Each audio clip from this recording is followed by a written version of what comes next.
He was only a few minutes away from home when the flashing lights appeared behind him, slicing through the quiet night. He didn't panic. He had done nothing wrong. But the moment the officer stepped out of the car, everything changed. His expression wasn't curious, it wasn't cautious, it was hostile. The kind of look that came with assumptions already carved into place.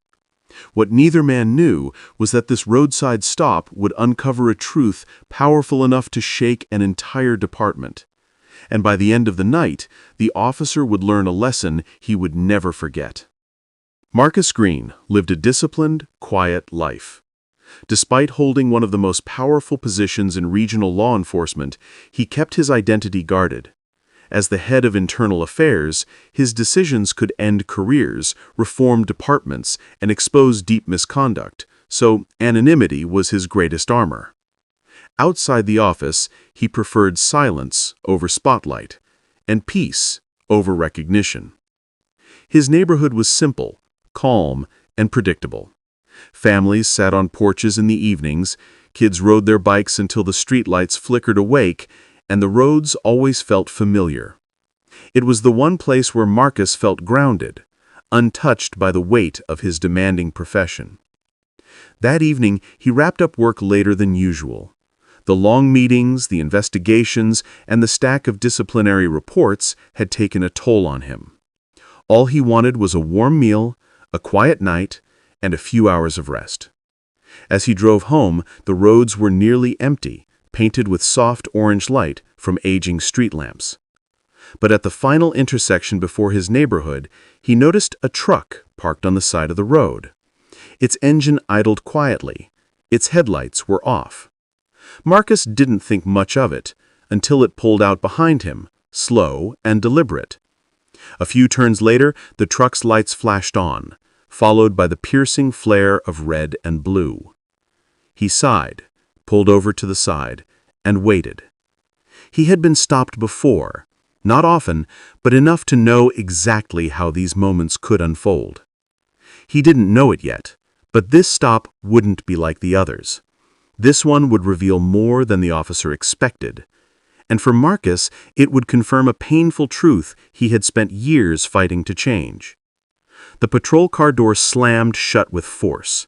As the officer stepped out, his posture was rigid, his expression sharp with aggression rather than caution.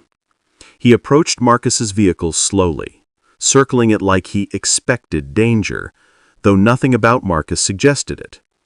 Marcus kept his hands visible, resting calmly on the steering wheel. His breathing was controlled, but inside a familiar tension tightened in his chest.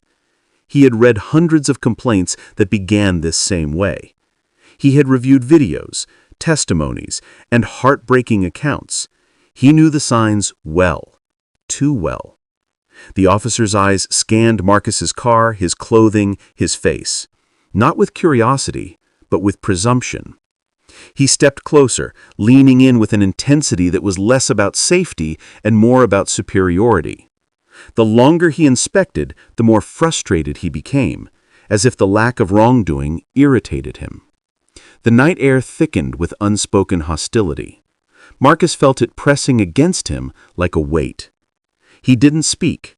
He knew silence, stillness, and clarity were his safest shields in moments like this. Suddenly, the officer's demeanor darkened. He backed up slightly, hand hovering near his holster. The message was clear, even without words. One wrong movement, one misunderstood gesture, and everything could spiral. Marcus remained calm, but memories of cases he had handled rushed through him. Men who complied, yet suffered. Men who were innocent, yet accused. Men who didn't make it home. He closed his eyes briefly, grounding himself. The officer stepped closer again, leaning toward the windshield to get a better look at Marcus. As he did, his attention shifted to something clipped to a folder on the dashboard. A small identification badge, partially visible under the reflections of the streetlights. He squinted, leaning in further, then froze. The badge spelled out a title he never expected to see. Internal Affairs, Division Chief.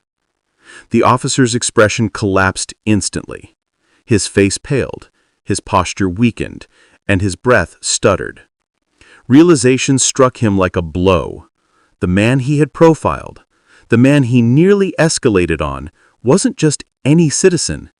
He was the highest-ranking officer responsible for investigating misconduct, especially misconduct like this. Fear replaced confidence. Panic replaced arrogance. His mouth opened slightly, struggling for words he couldn't form. His hands trembled now, not from authority, but from the consequences that were suddenly unavoidable. Marcus watched quietly, the scene unfolding exactly as he had predicted countless times in reports. But this time, he wasn't the investigator. He was the victim. The officer stepped back slowly, shaken to his core. His hands trembled as he reached for his radio, his voice cracking under the pressure of looming accountability.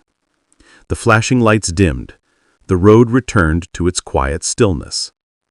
Marcus drove home, but the weight of the moment followed him inside. Despite his rank, his influence, and his years of work transforming the system, he still wasn't immune to the prejudice that targeted him the moment the officer saw his skin. The next morning, the encounter wasn't just a memory. It became a formal case. Marcus documented every detail, not out of anger, but out of duty. The investigation that followed exposed deeper issues in his precinct, revealing patterns that had been ignored for too long.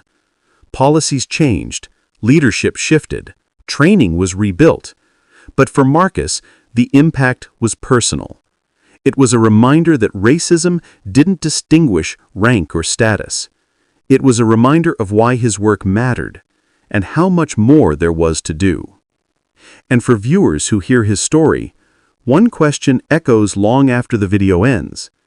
How many more lives must be shaken before real justice becomes a guarantee rather than a hope?